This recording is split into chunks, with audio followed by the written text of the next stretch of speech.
always had a love and admiration of Native Americans, and it just kind of took off from there. It was always in the back of my mind. I mean, I just loved the pictures, their way of life, their philosophy, their fierce determination. I just loved all those things. I kind of looked up to them kind of from afar, if you will, and that's how it started.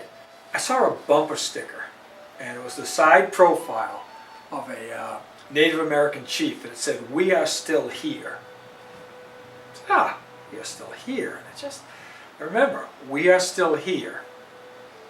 And I started looking into it, and I just started reading, Googling, or whatever, and their story paralleled so many people's oppression, or minorities, or what have you, and I just felt that kindred spirit, so I started making calls, and we wound it up at Denver, Colorado, with the then president of the American College Indian Fund, and they may call it something different, but the president at the time, his name was Rick Williams. What a great, great man. And Dr. Ed Plentz and myself, we go to Denver, Colorado, and we meet this impressive, beautiful, handsome Native American person. And we had never been around Native American people, so we don't know how to. This particular person was very solemn and serious, and we come in, we're going to save all the problems, we're going to get rid of 500 years of problems right now, we're going to do everything. And then finally, he just put his hand up, and he said, "Your journey begins at Fort Peck Reservation in Wolf Point, Montana."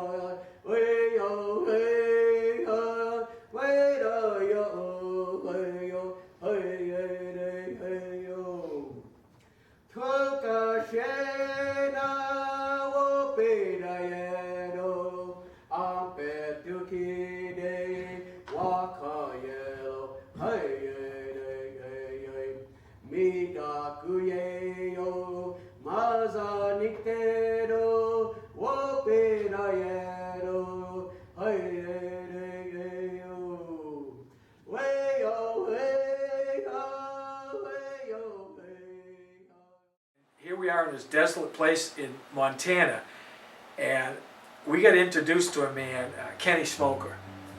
And Kenny Smoker is unlike any person you'll ever meet. The most honorable, everything for his people, the most selfless man you'll ever meet. And he kind of took us in. And even with our enthusiasm and we got to do this today attitude, kind of saw our hearts, just like this Rick Williams.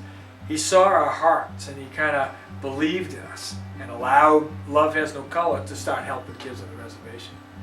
Well, it was about 10 years ago.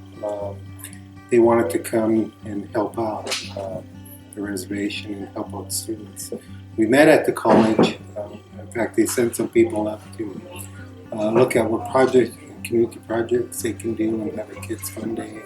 They were coming a week later, and they wanted to be involved with activities that the youth had identified that would really help the community, and that was clean up the community, skate park, movie theater, and recreational facility. We pretty much accomplished 3 of the 4, and we're working on the Wellness Center recreational facility for the students.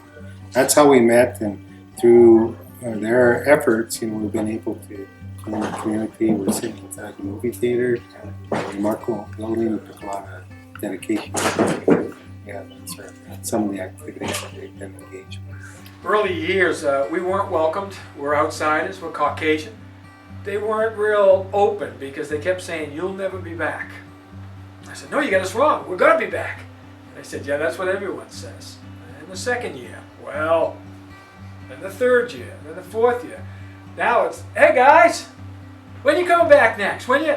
And it's just that fulfilling or keeping your promises, because so many people haven't. It's, believe it or not, going from extreme hopelessness to believing in these kids. It's the mixture of getting their health potential up with adjusting these kids chiropractic-wise. It's kids, making sure they get toys and presents, making sure they have a basketball court they can play on, making sure that every one of these kids is recognized. Every one of these kids has an opportunity to be somebody, to have a brighter future. The fun part about it is seeing the smiles come back on those kids' faces. Because when we came on that reservation 10 years ago, there was hardly a smile. They looked down at their feet and it was sad. And now, I don't know if it's just the way we look or we crack people up, but they see hope. They laugh. They point us out to their parents. And every person is connected by a pair of shoes, boots, presents. Whatever it is, we're all connected. Now music is connecting us. Now basketball connects us. Now health connects us. We have kids that want to be chiropractors now. We have people that they have a brighter future now because someone outside the reservation has stepped in.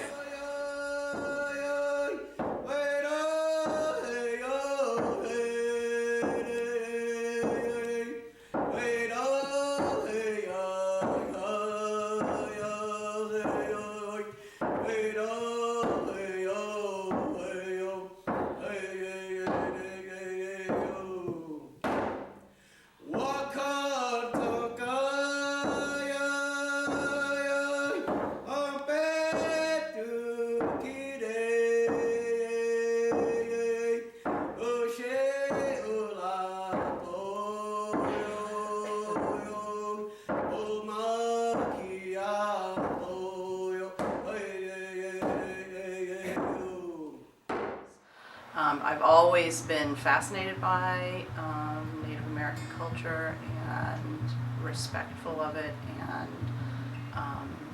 this was an opportunity to be on the ground, basically. What my driving force was to bring myself and my family to the reservation to touch lives that perhaps don't get touched in a positive way as much as they should. I think Love Has No Color is an opportunity to touch lives in a way that might make a difference that you don't even know. Really, when you're there, it almost feels like you're touching them in a real small way. And how can this make a difference? And look at this poverty and look at the conditions kids are living in and you know, not having parents and those kinds of things, and suicide and all of that on the reservation.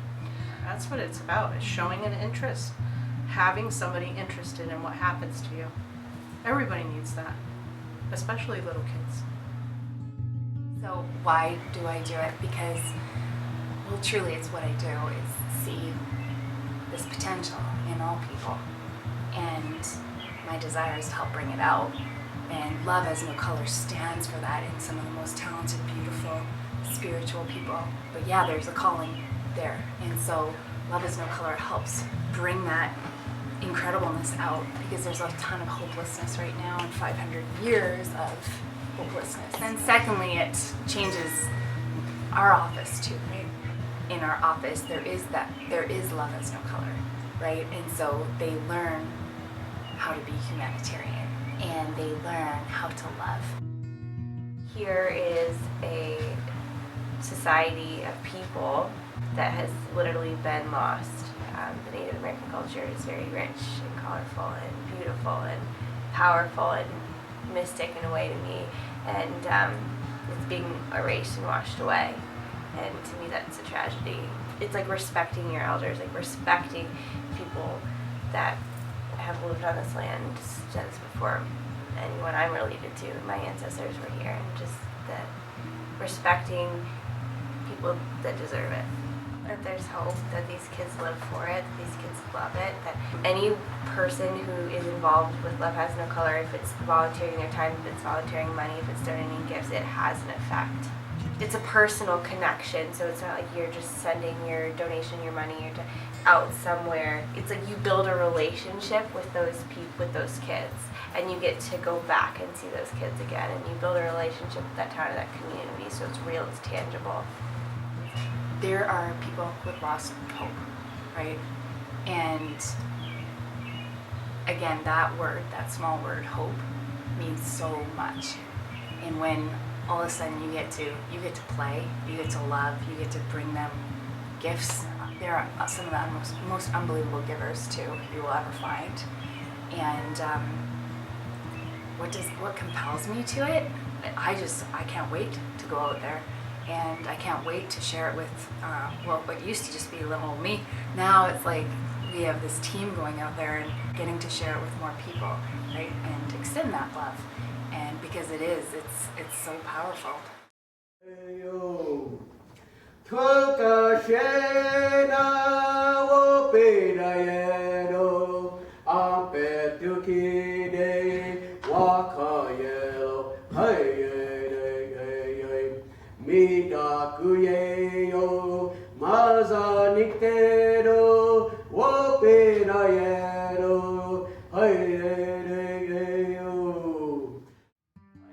The ultimate purpose of Love Has No Color is to get rid of us.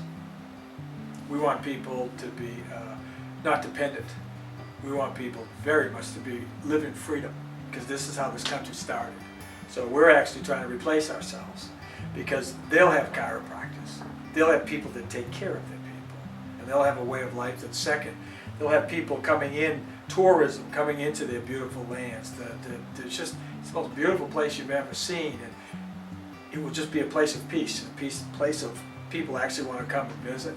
We want to share with them the tools so they'll become self-sufficient just like they were. And they have such mineral and all these beautiful natural resources that there's no reason they can't be. They just need a little bit of help right now in the history, and we need to hear their voice, because last time I checked, we're not doing too well as keepers of the earth.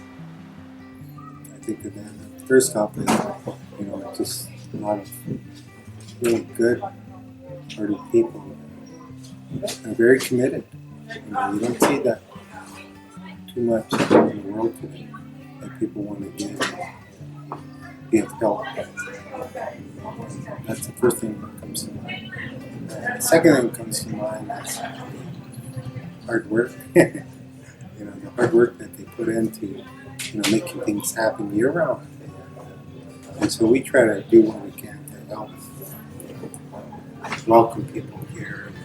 And people that come here, they come from all over the country, and it's a breath of fresh air. People come truly care about what they do. And if the whole world can do this, what a greater places the world would be. I think that to come and experience this project, the efforts that are going on here, be engaged, gives you a sense of purpose, something from the heart that really makes you feel good. I don't know, it's hard to describe. It's hard to describe your heart. You just feel it on the inside. But you have to be here to experience it.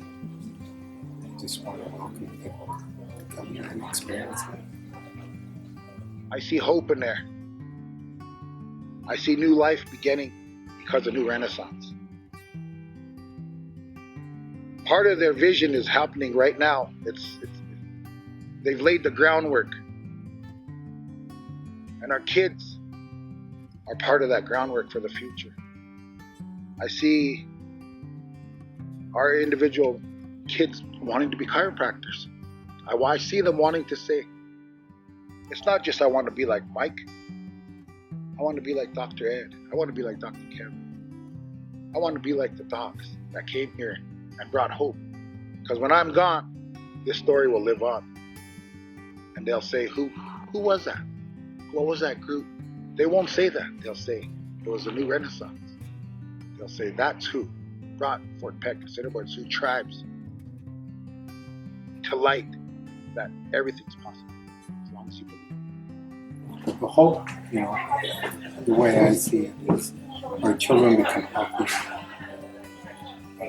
where they have a safe environment to really enjoy and be thankful for. I think, like I said before, if we can get back to who we say we are as Native people, the majority of our It's everybody becoming healthy, and we need guests and people coming in to help us along. We're all related. We're all connected by indigenous people, whether we know it or not. These are the same people that helped us when we came on the shores. These didn't know what we were doing, couldn't survive. These people opened their hearts to us, and they still do. People think that it's just us giving. We receive more than we give. Everyone that gets involved in this program, whether you're writing a check, whether you're coming with us and making the trips, whether you're a chiropractor, just these thousands of kids, no matter how you're getting involved, something comes back to you. Your heart opens. There's something about it. It's so hard. It's changed so many lives of people going that you never thought were amazing. Sometimes people with the least open their hearts the most.